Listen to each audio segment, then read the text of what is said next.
Hello guys, so today this is the very first video I'm making for my YouTube channel.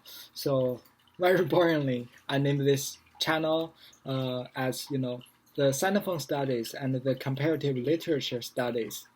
You know, so anyway, let's go straight to our topic today. So today I want to talk about dialectic defined by George William Hegel. So the material I'm using is the Norton Anthology of Theory and Criticism, and the chapter I'm reading is the Phenomenology of Spirit. So to understand dialectic, we first need to understand thesis. So a thesis could be anything. It could be a subject matter or a material objective or a metaphysical objective. So it's everywhere. We could use anything as an example. So this is a thesis. So a thesis will always have an antithesis. So this antithesis is the totally oppositional force of this thesis. So let's say this is A and this is the antithesis of this is B. If this is A behaves in some certain way, then this is B behaves in a totally different manner. Does that make sense? So this is A, this is B, they are in struggle. They are in serious war against one another. But to a certain time, they would, negotiate with each other and they finally get married, So they give birth a kid. We call it the synthesis of this is A and its antithesis. Does that make sense? So this synthesis is the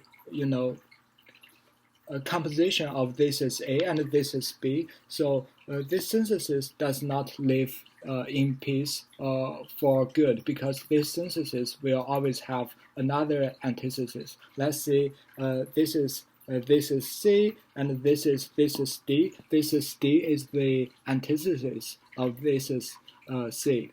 And also they are in war and they are fighting with each other, but to a certain point, they would give birth to another baby. Let's say this is E. So the story goes on and on like this. So it follows this pattern. So this is how Hegel understands our history. So here he introduces another term, which is spirit. So spirit is everywhere and is everything. It's like God. It's omnipresent. And it just like air in our real life, and it flows everywhere, and it exudes in every corner of our physical or metaphysical world. So the ultimate goal for this spirit is to realize that the world is actually its own emanation. I'm taking a lot of notes here.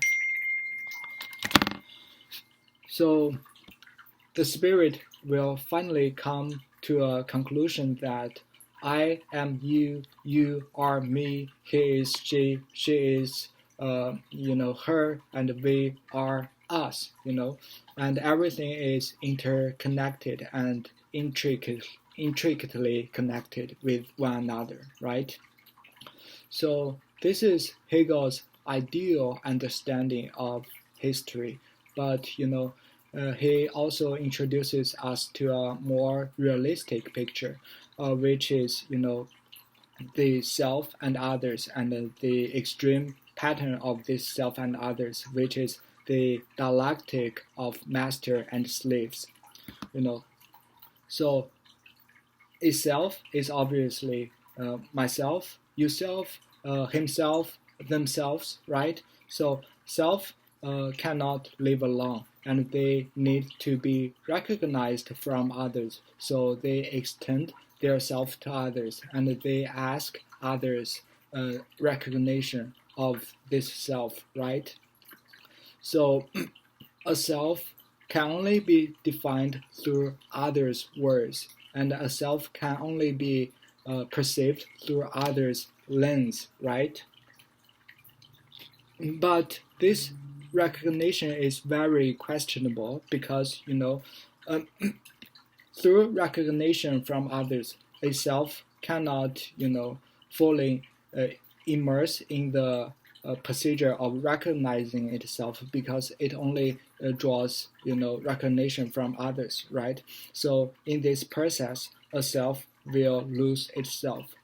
And more importantly, a self will supersede others being because, a self will only regard others as some tools, as some, mirrors of ourselves. So a self, terminates others' existence and others' identities, right?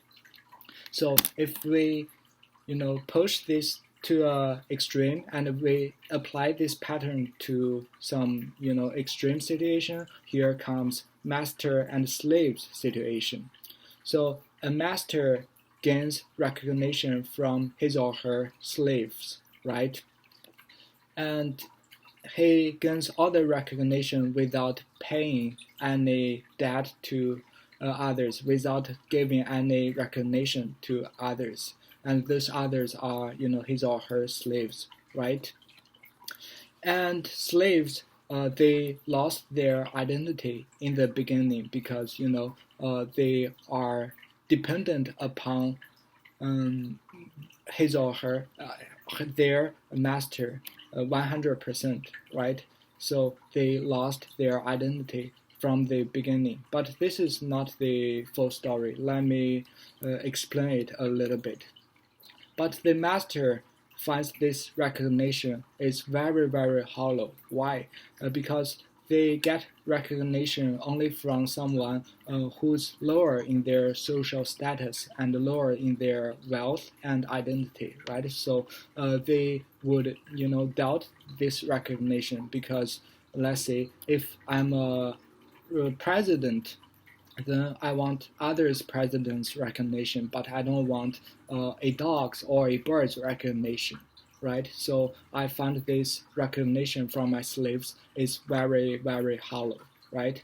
And besides, these slaves are forced to do so, and they have no, they have independent power to recognize his or her master self-willingly, but they are forced to do so because they are chained and they are forced to labor and they are forced to be paying attention to their master. So all these efforts are not,